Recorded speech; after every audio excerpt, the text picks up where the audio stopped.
Think about when you called me and I had just left to come home for Easter. Mm-hmm. And where I live in Boston, it takes probably like 5 minutes to get on the highway. And I hadn't even made it 5 minutes and just started sobbing in the car. And so this was the first time that I was coming home. So I live in Boston, but back to Pennsylvania since my grandmother had died in December. And there's a lot of emotions there, and I felt like I knew what I was getting into. Like, I knew I would feel sad and upset, but I started crying not because I was sad, but because I missed her yelling at me. And I think this is like the most true to her that we could really be, because I left at 3 p.m. on Good Yeah. Friday. And so 3 p.m. on Good Friday. Yeah, yeah. and I could just hear her in the back of my head that it was stupid.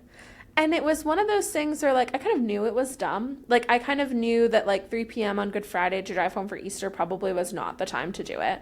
But it was just the way my work schedule had worked out. I was traveling a whole bunch and I was staying home like a little bit longer. So that extra day in my apartment, I mean, this I also got from her, the extra day in my apartment to do my laundry and clean. And because God forbid you go anywhere and you don't scrub your bathroom. Well, you want it to be clean when you get back. You do. And I can't, I've tried. You actually can't. That's genetic. I'm pretty sure you can't get rid of that. Mm-hmm. And so I did all of those things, and it just ended up being 3 o'clock, and I am sitting on the Mass Pike in the tunnel underneath the city, and I am just uncontrollably sobbing. And I called you, and you're like, "How you doing?" And I was like, "I'm fine." Yeah, as you're crying. Yeah. And like, not like cute, like, oh, like here's a couple of tears. Like, this is like full on, like in the bathroom, like maybe by yourself crying. And And it's funny when you talk about crying, because I remember when I dropped you off your sophomore year to Northeastern, like I think I cried like 3 states home. You know what I mean? Massachusetts, Connecticut. So those of you who don't know, I live in Pennsylvania. So I think probably a lot of people have cried across those states. down 84, right? Like, you just if the construction won't get you, some family emotions will, right? So and there were a couple of things when I think about that drive that it really was like I sat in my car like ready to do it and just had to face, which one was I wasn't getting her semi passive aggressive phone calls that were like, where are you, right? Well, she was waiting for you. She was every time. And so, but also there were stretches of road where she would call me, like there were different hours, and she took it upon herself to entertain me as we drive. And Well, she was so familiar with the drive because she had, summered in Maine, and wintered in Pennsylvania. So she did know where you were at. If did. you said you were, at this place on 84, she's like, oh yeah, and it'll be this long for you to get home. So it's definitely something she could relate to. It was. And, she would tell me, what was going on with the news, and I don't stay up on the news as much as she did. So she would, be my own little personal, like, newscaster. She talked to me about the weather, and she would pay attention to the weather for what's supposed to happen for me my whole drive home. And then she would wait, and it didn't matter that I was going to get home at 10:30 at night or 11 o'clock. Sometimes I could placate that with a phone call. But when I pulled into our driveway and you looked across the street, that's where she lived at a personal care home. Her light was always on until I called her and I told her that I got home.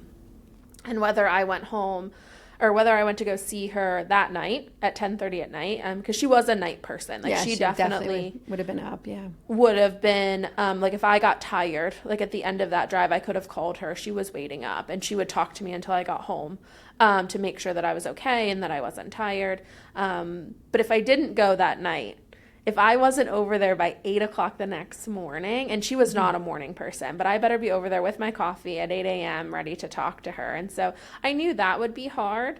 But the being upset that she wasn't there to yell at me, I have to say, was like a new version of that emotion.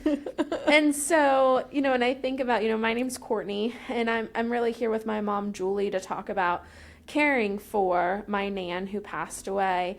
And, it was really hard. And so, we work in the elder law space. So my mom's an elder law attorney and has been for over 20 years.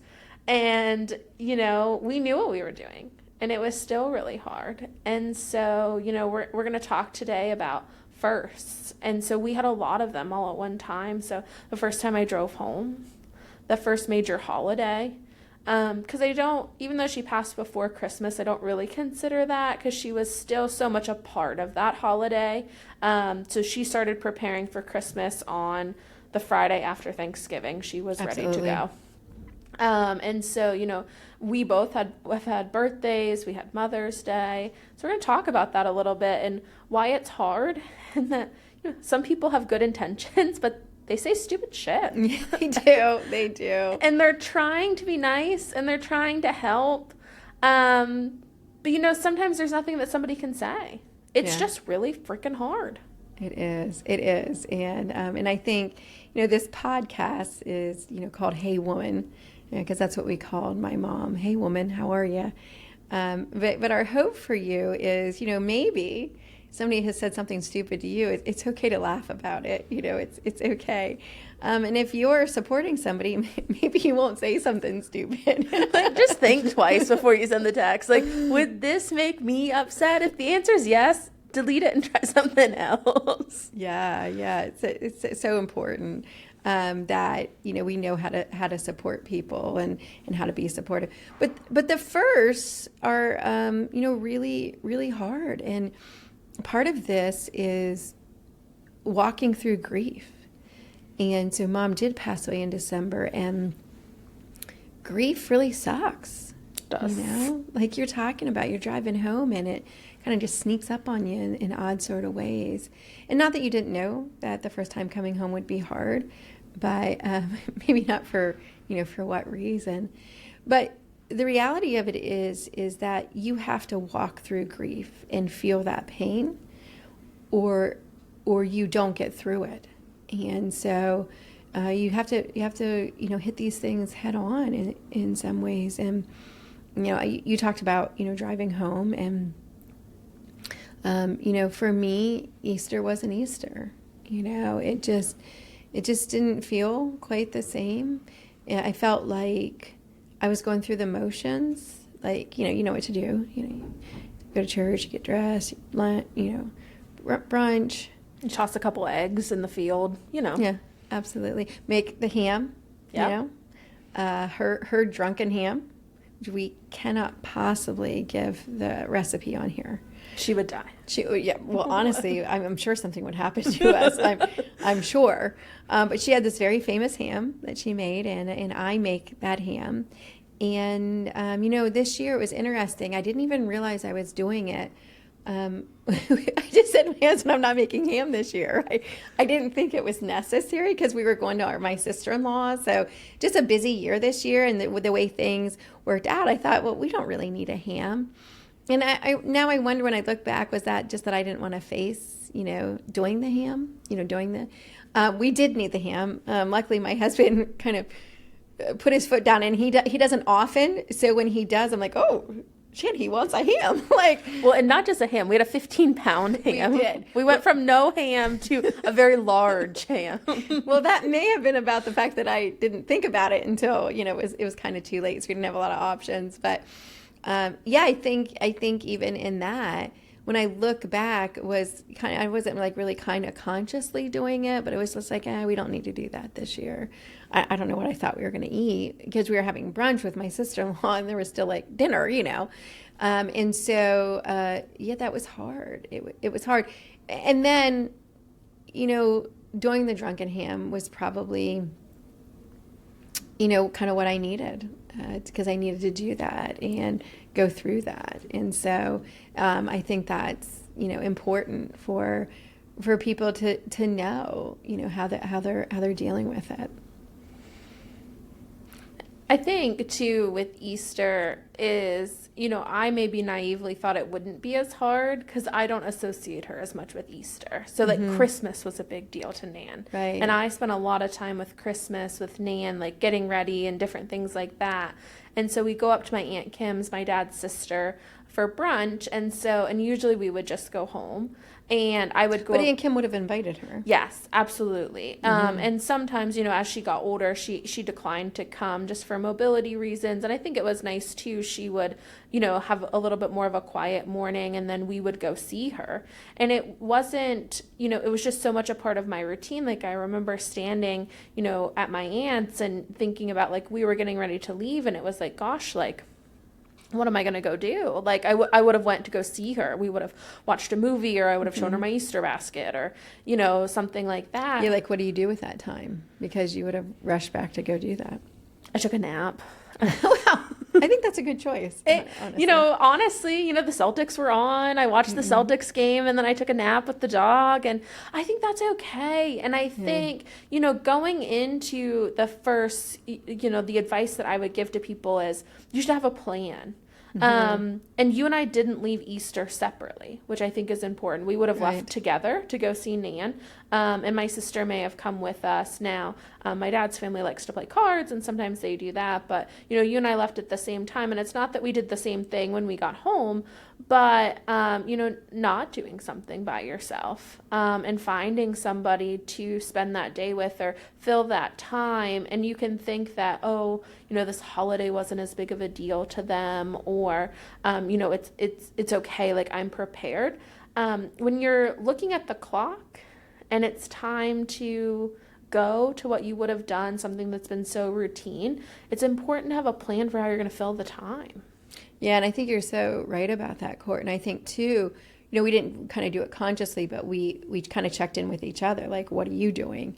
And I encourage people to do that, or reach out to somebody that you need, like you need to do something different, or you need to be able to leave and not be there. It's like, so for me, I knew that I didn't want to stay and play cards, which is something I would have usually liked to do, but I knew that I could only be around people so long, and so I needed kind of an escape route, if you will. And that's nothing against the people that we were with, of course, but just like knowing that I didn't want to talk about it, and I needed to be able to come home. And because you talked to me about it, I was like, okay, we're on the same page here. And I'd even encourage people, if you don't feel like you have somebody that's on the same page, ask somebody to be on that same page with you, have that plan, because sometimes people are feeling things, and they might be able to get out of somebody some support if they just ask for it.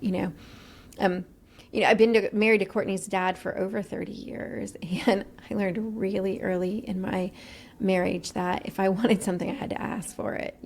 Now, please know, that did tick me off when I was younger. I was like, how can he not know? But he didn't, right? And so I could get upset about that. But what I did know is that if I could articulate to him what I needed, he'd likely, try to give it to me. And just, I think that's true of most people. Mm-hmm. I think sometimes we sit and we think, why didn't they do that for me? And I think when you're going through grief like this, like you said, Court, you have to have a plan. And if you don't think somebody's going to support you or do what you need, I think you have to ask them. Give them the opportunity to show up for you, even if they haven't in the past. Because I think, my hope for you is that they would. Well, I think it comes back to like people have really good intentions. Like people don't in walking through grief is really hard, and people try to help you in the best way you can, but people process it differently. Like you and Yes. I both wanted to go home and take a nap separately, Yes. with our respective dogs, and we were both very happy with that. We were happy with our choice. But some people would have rather have stayed, surrounded by people. Absolutely. And, they should be true to that. And just because we decided to leave Easter, my dad's family, they're fantastic. And they were all really close with Nan. Like, we were a family Yeah. that weren't necessarily split on sides. And they, definitely would have done anything that we needed that day. But when I think about Easter too, one thing that we always did for the moms and the grandmothers was, buying a flower. So you talk about dad, and this is just one example of like, he just didn't think about it. So, Mm. Saturday morning I was driving to town and I had to go run an errand or something, and he called and asked me to pick up the flowers. And for him, I like to do that. So I Right. actually think he was trying to be nice to me. Like, he knows that, like, I just got home last night. He knows I was going to town. I could go get the flowers, and I actually really enjoy picking them out. And it, What do you probably figured you'd do a good job. yes. And it's funny when there's kind of a science to the flowers. Like, it sounds silly, but Graham really likes yellow. So Yes. you always get Grammy a yellow flower.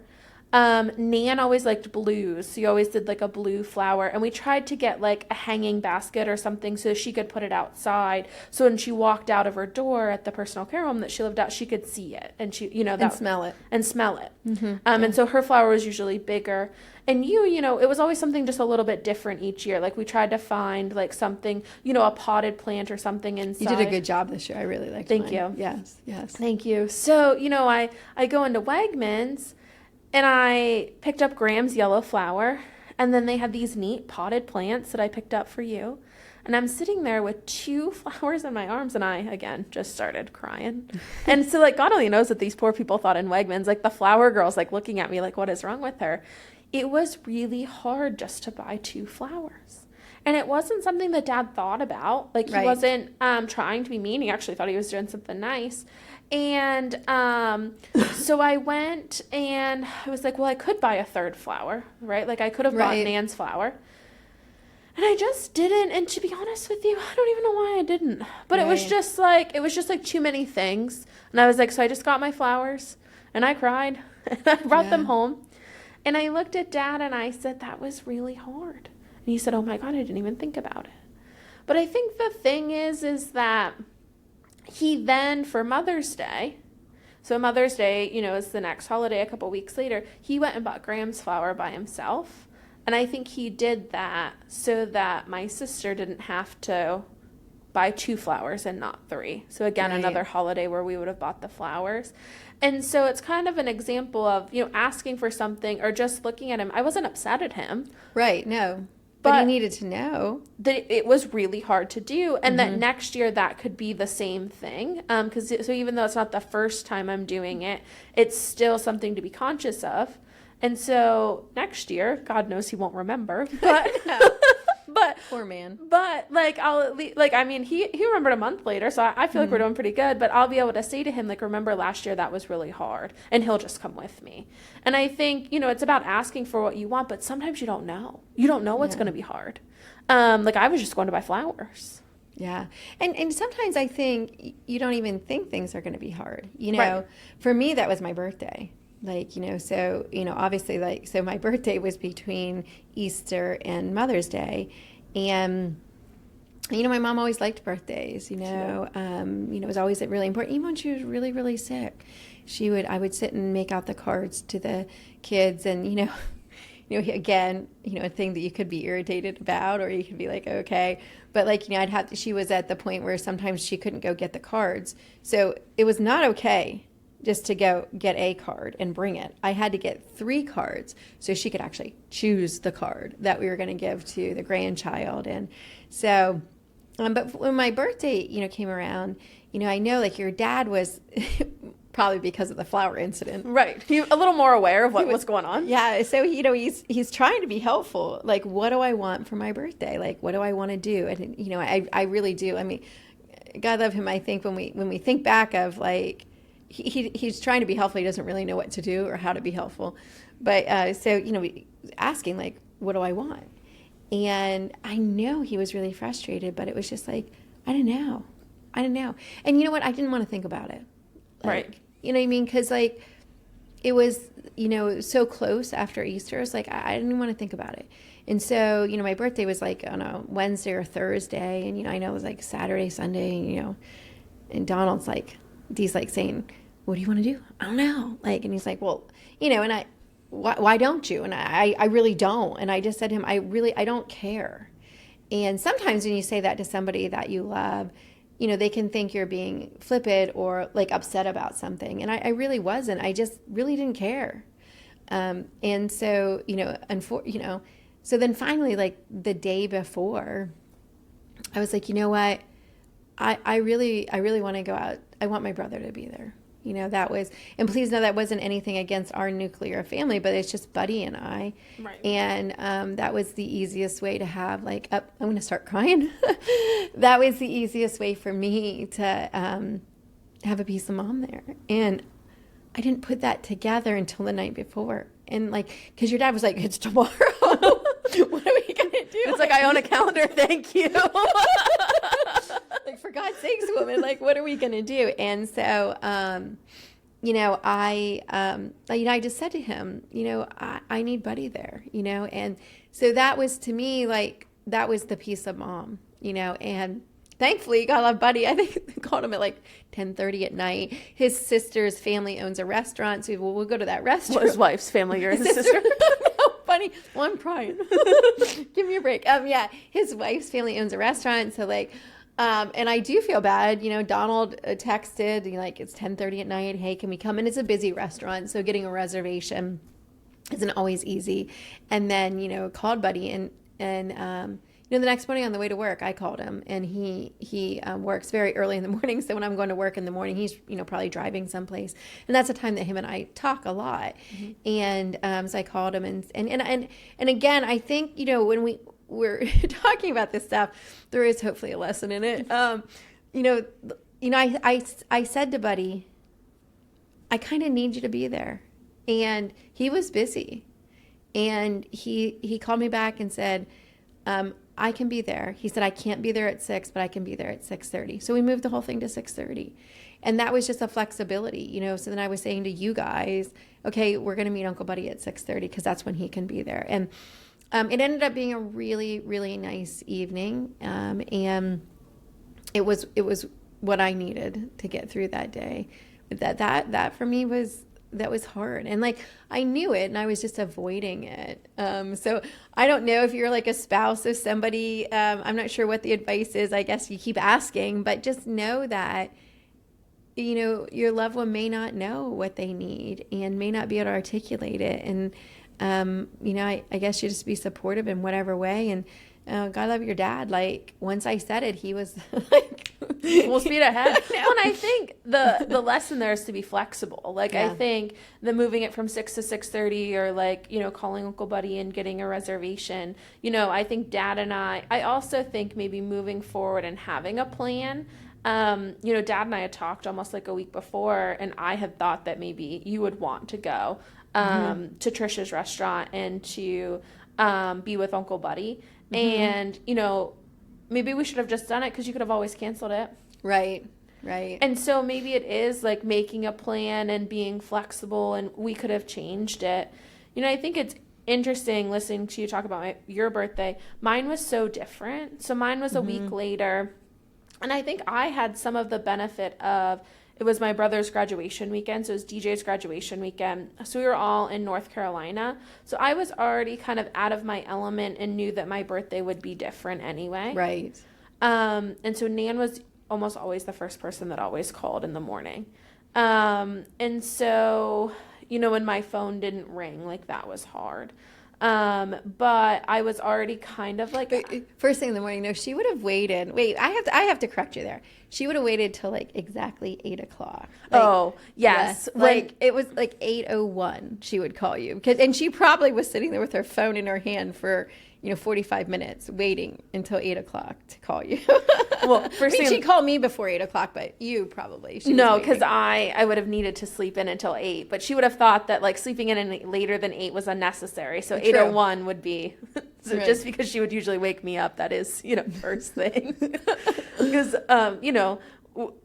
the company that I work for, we get our birthdays off. So right. For the last couple of years, I've had my birthday off, and I usually go to a different spa in Boston. And then, so she'd call me in the morning, and then I'd usually call her afterwards, and I tell her all about the services that I got and what I did. And, if I was going out to dinner or whatever, you just shared the whole day with her.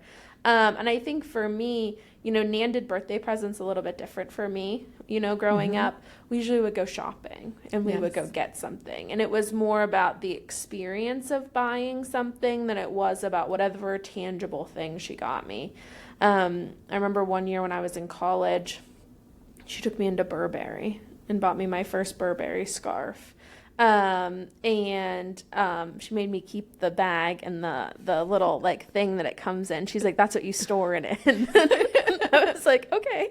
I still have it. Like, I can't get rid of it. We're talking about like 8 years later. I was like, oh, okay, woman, that's what I'll do. And so you miss that phone call that she would have like called and sharing your day and different things. But I think for me, like, I didn't even want to deal with the fact that she wasn't doing it. So I made my day as different as it could have been. But we did go to the spa. But instead of going by myself, which I usually would have done, we went with you and my sister, and actually my brother's girlfriend Liv went with us, which was really nice. And the focus was a little bit more on graduation than it was on my birthday, which was for me, that's what I wanted. And I love my birthday, and I think we both do, and we get that from her. And I think that, kind of shifting the narrative this year. But, I, a couple of days before my birthday, so I live in Boston, and I'm a huge Celtics fan.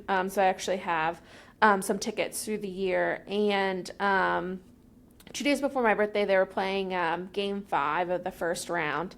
And so at home, and if they won, they advanced. And I was looking at tickets, and I didn't know what to do. And I was like, you know what? I'm going to have some freaking fun. Right. And so I called one of my friends, and I was like, hey, do you want to go with me? I was like, I said, I can get tickets. And I was like, I think we should do something fun. And so I knew the day was going to be hard. And so I went and had some fun for my birthday a couple of days beforehand. Right. And, when I think about her and what she would have wanted, she would have told me to go to the game. Oh, absolutely. Go, have some fun, have a beer, maybe a hot dog. And, just do what we wanted to do. And so I think, we both, even in such a short period of time, we both kind of spent those days just a little bit differently. And I think that's where, like, grief is so hard, and it's important that people talk about it, because there's no one right way to celebrate your first birthday. No. And no matter what you do at the end of it, the day was hard.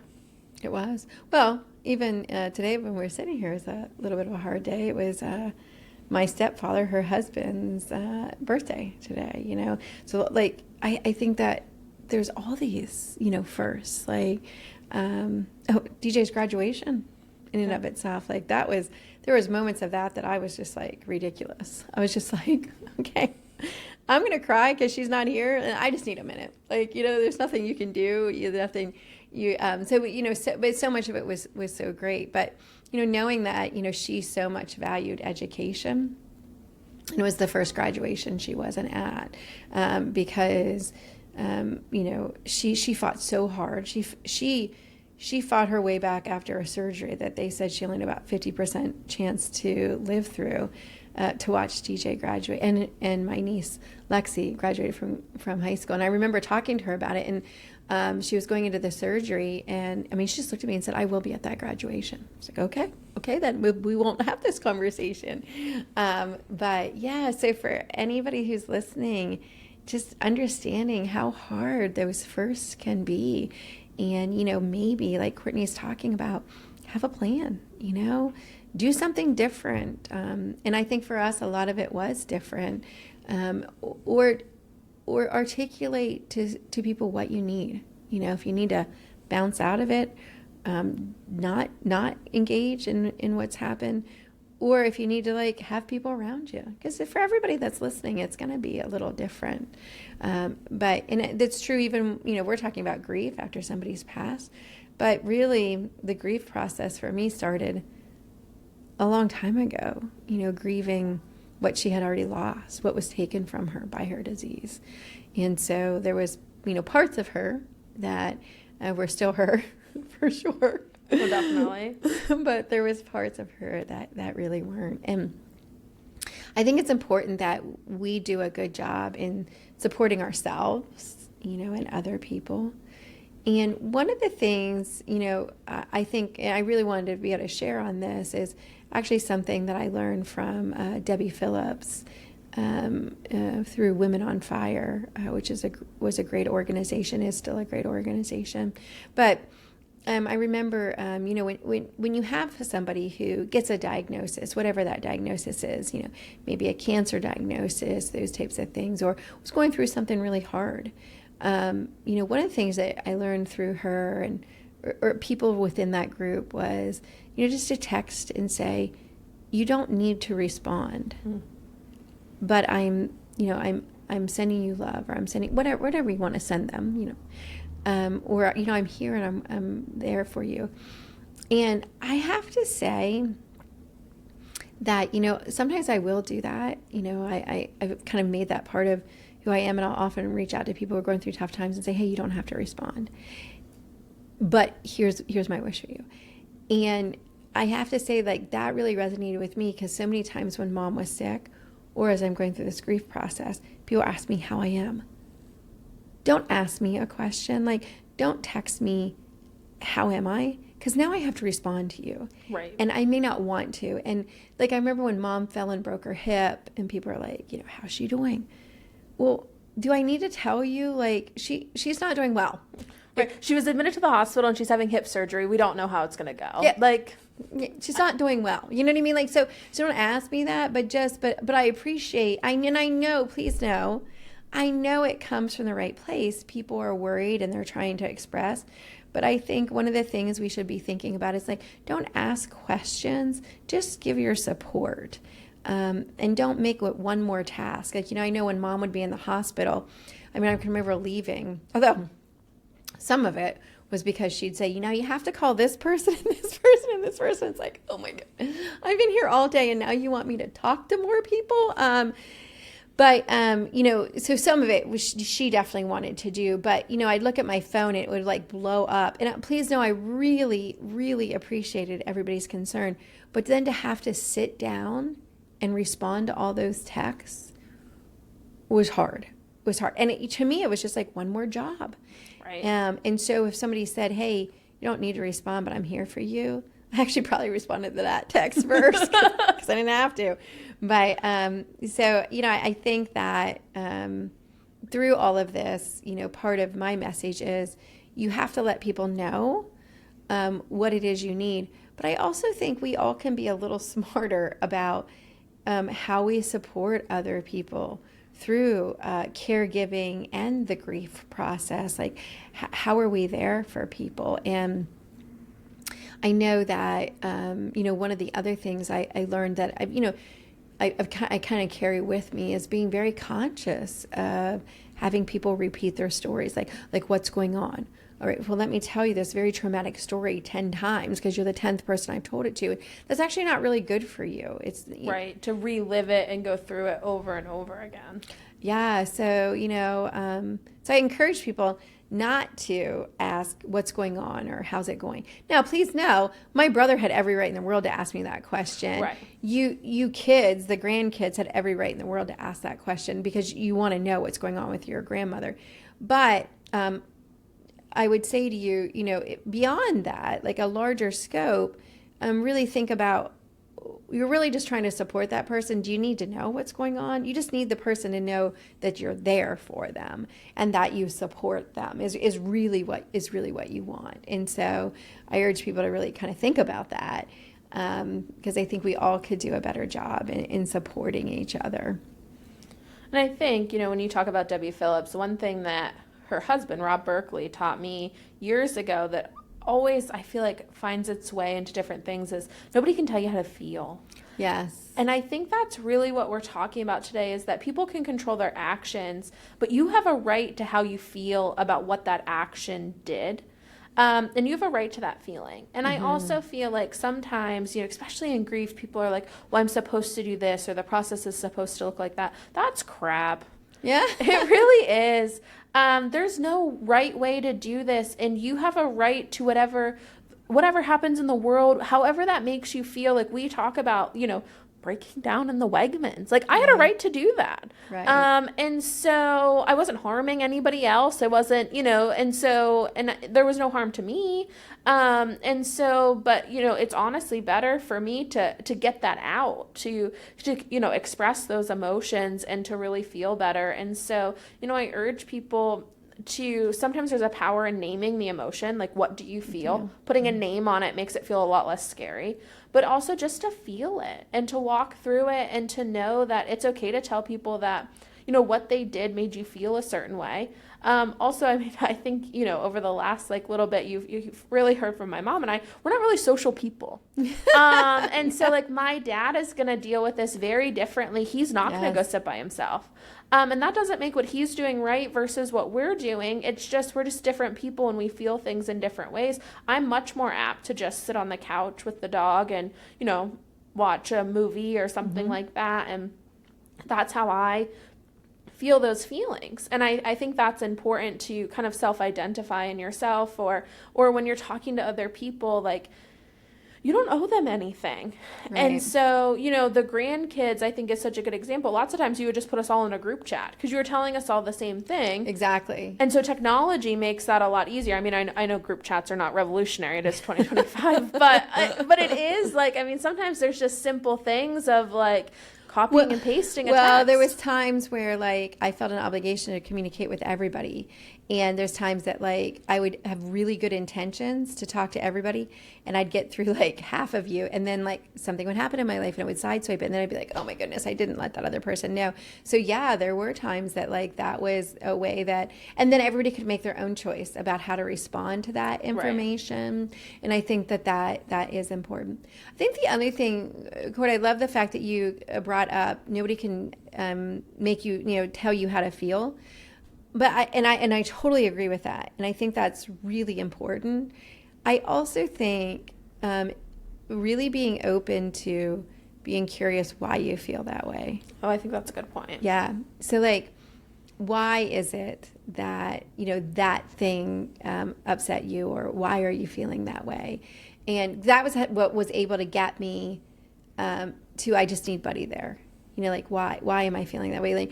And so that was that, because it wasn't, because I thought, well, should we just go out? Should I just stay home and have pizza?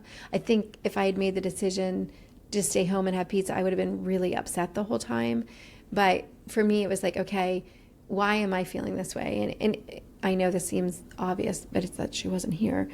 And I needed a piece of her. So then how do I get that piece? Right. How do I get something that's close to that? And maybe it was a piece of the person who walked through this journey with me.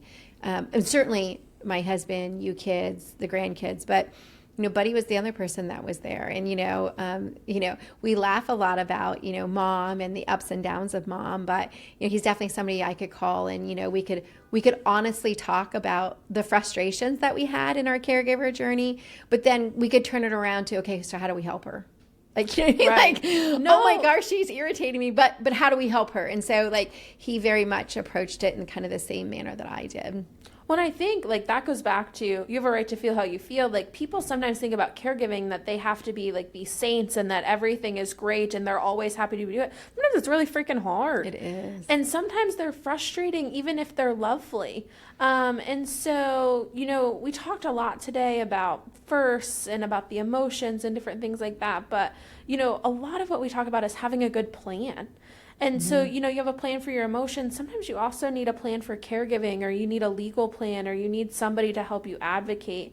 And so we have different resources. If you're listening to this and you're caring for people, feel free to go to theplanningandprotecting.com and find some local resources in your area about caregiving, about elder law attorneys, and different things like that. And we really appreciate you continuing to listen in and talk and listen to us talk about the ups and downs of our journey, all of the emotions, the semi-unfiltered version of what we went through. And we hope that if you're going through this with somebody else, this is something you can share with them. But if you're going through it by yourself, just know that there is a community of people that will support you in what you're doing. Yeah, and I encourage everybody to like the podcast, leave a comment to the podcast. We'd love to know how this is helping, and you or anything else you'd like us to talk about, or topics that you'd like us to pick up.